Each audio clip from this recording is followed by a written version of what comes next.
안녕하세요. 회춘지의 소입니다.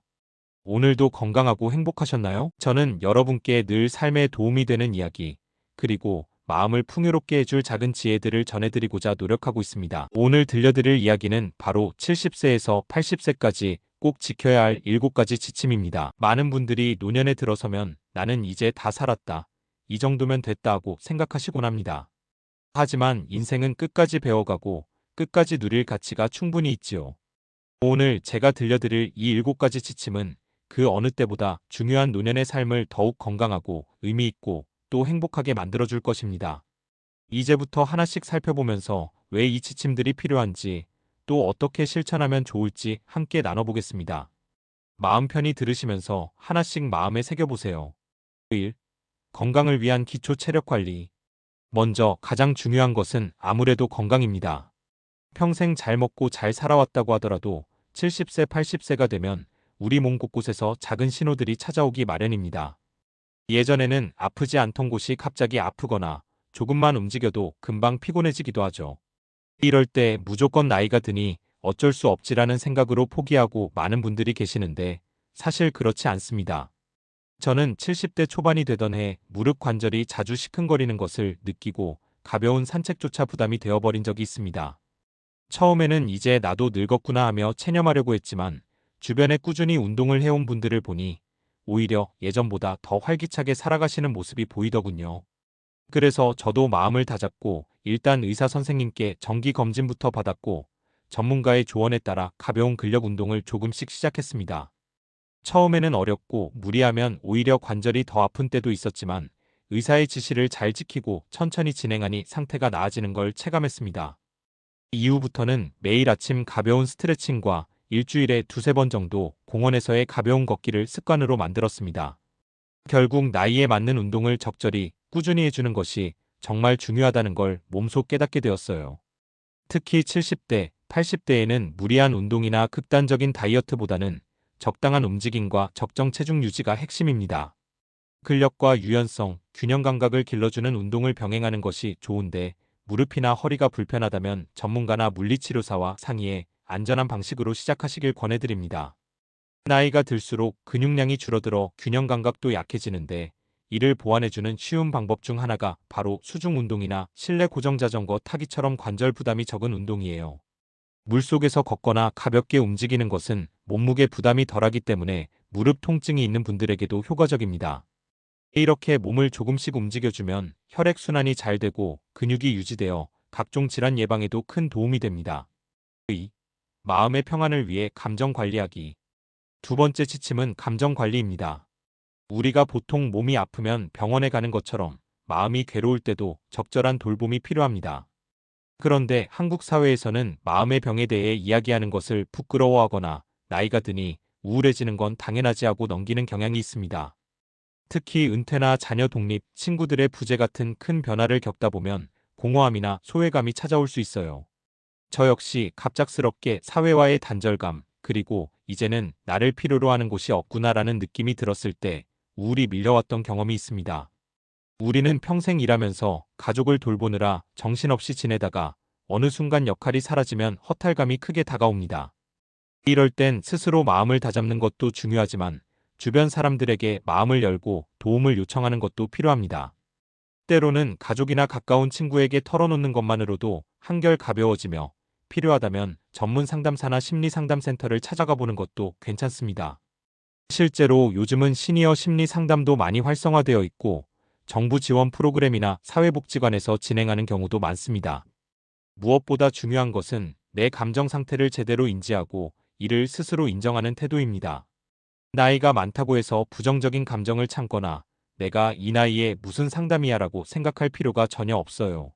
마음의 건강도 신체 건강만큼이나 소중하고, 제대로 돌보지 않으면 몸까지도 영향을 미칠 수 있다는 점 잊지 않으시길 바랍니다. 3. 사회적 관계 맺기와 유지하기. 세 번째 지침은 사람들과의 관계에 대한 이야기입니다. 어떤 분들은 70세, 80세가 되면 인간관계가 좁아질 수밖에 없다고 말씀하시지만, 저는 그럴수록 더 적극적으로 관계를 유지할 필요가 있다고 생각합니다. 저 역시 평생 직장 생활을 하며 친해졌던 동료들이 있었고, 퇴직 후에도 동창회나 사회 모임에 간간히 참석했습니다. 그런데 막상 몸이 아프거나 여러 이유로 모임에 한두 번 빠지다 보면 점점 사람 만나러 나가는 게 귀찮아지기도 하잖아요. 문제는 이 귀찮음을 계속 방치하면 결국 외로움이나 고립감이 더 커진다는 점입니다. 특히 노년기에 찾아오는 외로움은 우리 심리 상태를 극도로 위축시키고 심지어 건강에도 부정적인 영향을 준다고 알려져 있어요. 예를 들어 서울대학교 간호대학에서 발표한 연구를 보면 노인들의 사회적 고립이 우울증 발병률과 밀접하게 관련이 있다고 합니다. 이렇듯 사람과의 교류는 단순한 즐거움을 넘어서 정신 건강과 삶의 질에 직접적인 영향을 미치는 중요한 요소입니다. 개인적으로 저는 퇴직 후 한동안 집에서 혼자 지내는 게 편해서 모임에 나가지 않았던 때가 있었습니다. 그런데 시간이 갈수록 마음 한구석이 텅 비어가는 듯한 느낌이 들더군요. 그래서 용기를 내어 예전 지인들에게 전화를 걸어보기도 하고 요즘은 주민센터나 구청에서 운영하는 시니어 프로그램에 가끔 참여합니다. 컴퓨터 활용 교육이라든지 미술 치료 클래스 혹은 아마추어 합창단 같은 활동이 생각보다 다양하게 있고 새로운 사람들을 만날 수 있어 참 좋습니다. 정기적으로 만나 이야기를 나누고 작은 식사라도 함께 하다 보면 자연스럽게 우정도 쌓이고 삶의 활력이 생기더군요. 4. 끊임없는 학습과 자기개발. 네 번째 지침은 배움을 멈추지 않는 자세입니다. 우리는 흔히 인생의 황혼기에 접어들면 새롭게 배울 필요가 없다고 생각하기 쉽습니다. 컴퓨터나 스마트폰 같은 건 젊은 사람들이나 하는 거지, 나랑은 거리가 멀다고 단정 지어버리기도 하고요.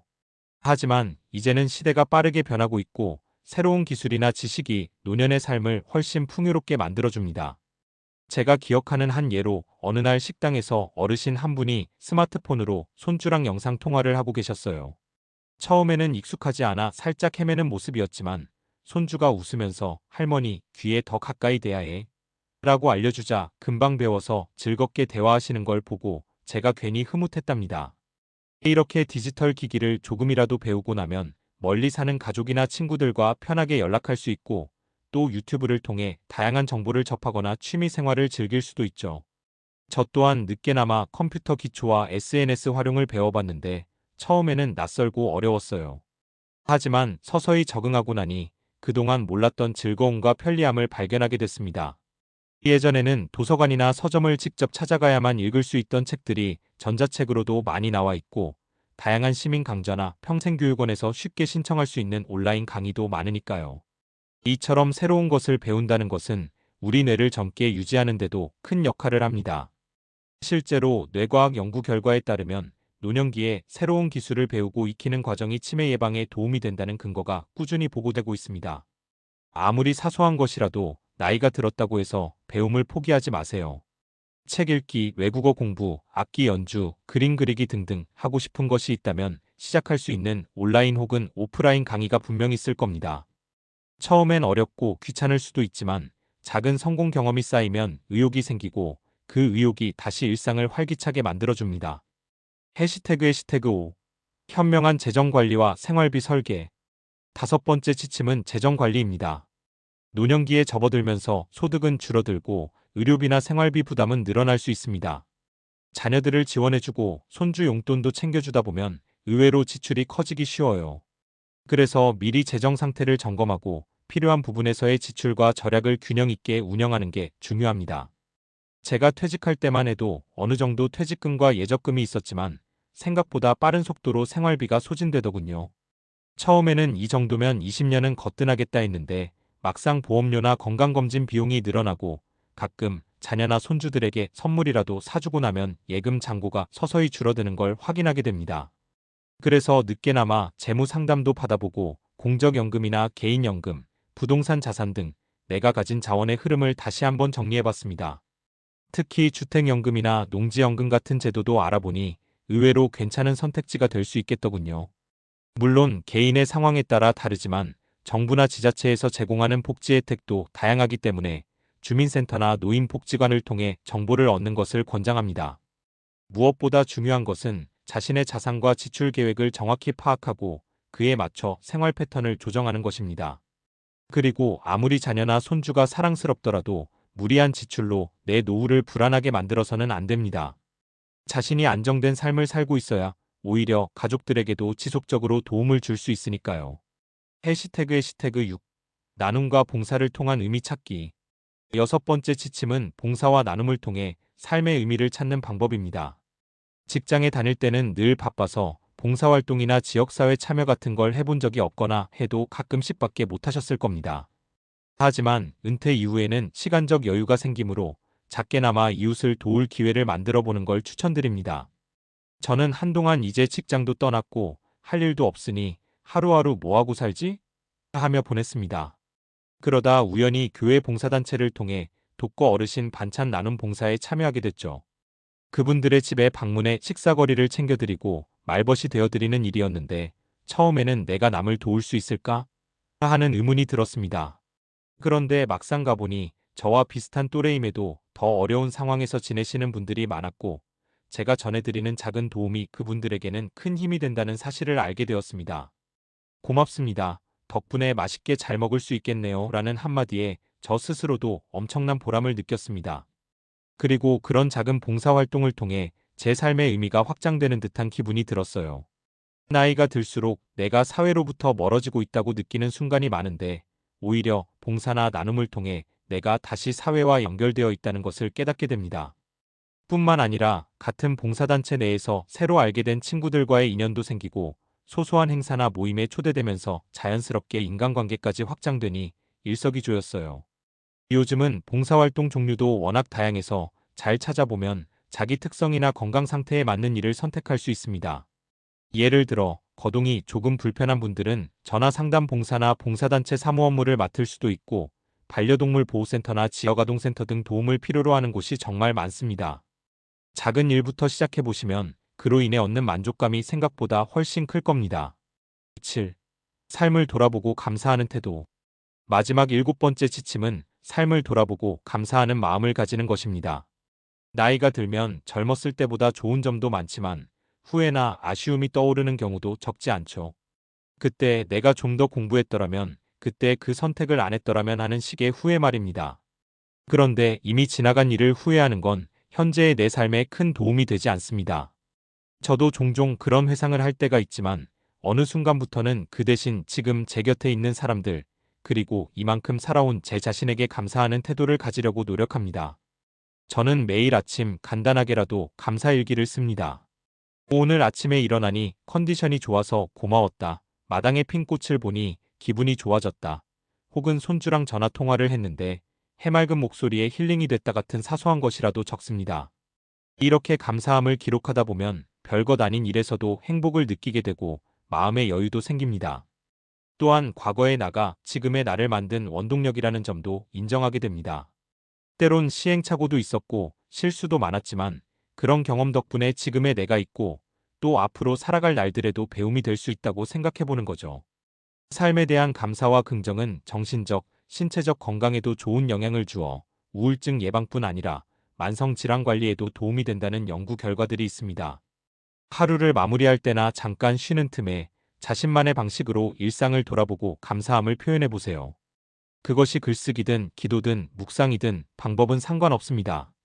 그저 내가 살아있음 그 자체를 받아들이고 고마워하는 태도가 노년의 삶을 더욱 빛나게 만들어줄 것이라 믿습니다. 지금까지 70세에서 80세에 꼭 지켜야 할 7가지 지침에 대해 말씀드렸습니다. 다시 한번 간단히 정리해보면 첫째는 건강을 위한 기초 체력 관리, 둘째는 마음의 평안을 위한 감정 관리, 셋째는 사회적 관계 맺기와 유지, 넷째는 끊임없는 학습과 자기 개발, 다섯째는 현명한 재정 관리, 여섯째는 봉사와 나눔, 그리고 일곱째는 삶을 돌아보고 감사하기입니다. 이 7가지가 하나하나 모두 완벽해야 한다는 뜻은 아닙니다. 다만 우리가 살면서 조금이라도 신경 쓰고 실천한다면 지금보다 훨씬 더 건강하고 활기차고 가치 있는 노년의 삶을 영위할 수 있을 거예요. 자신의 삶에 맞게 그리고 몸 상태와 환경에 맞춰서 천천히 시작해보세요. 혹시 중간에 포기하고 싶어질 때가 오더라도 그럴수록 더 유연하게 적응하면서 길게 보고 가는 것입니다. 노년의 삶은 결코 마지막이 아니라 또 다른 의미 있는 여정의 시작일 수 있습니다. 오늘 이야기가 조금이나마 도움이 되셨길 바랍니다. 여러분이 더 많은 것들을 경험하고 더 많은 사람들과 소통하고 더 많은 의미를 발견하시길 진심으로 응원합니다. 그럼 저는 여기서 인사드릴게요. 오늘도 들어주셔서 감사합니다. 항상 건강하시고 마음 편한 하루하루가 되시길 바라겠습니다. 다음에 또 회춘지혜소에서 좋은 이야기로 만나 뵙겠습니다. 지금까지 회춘지혜소였습니다. 감사합니다.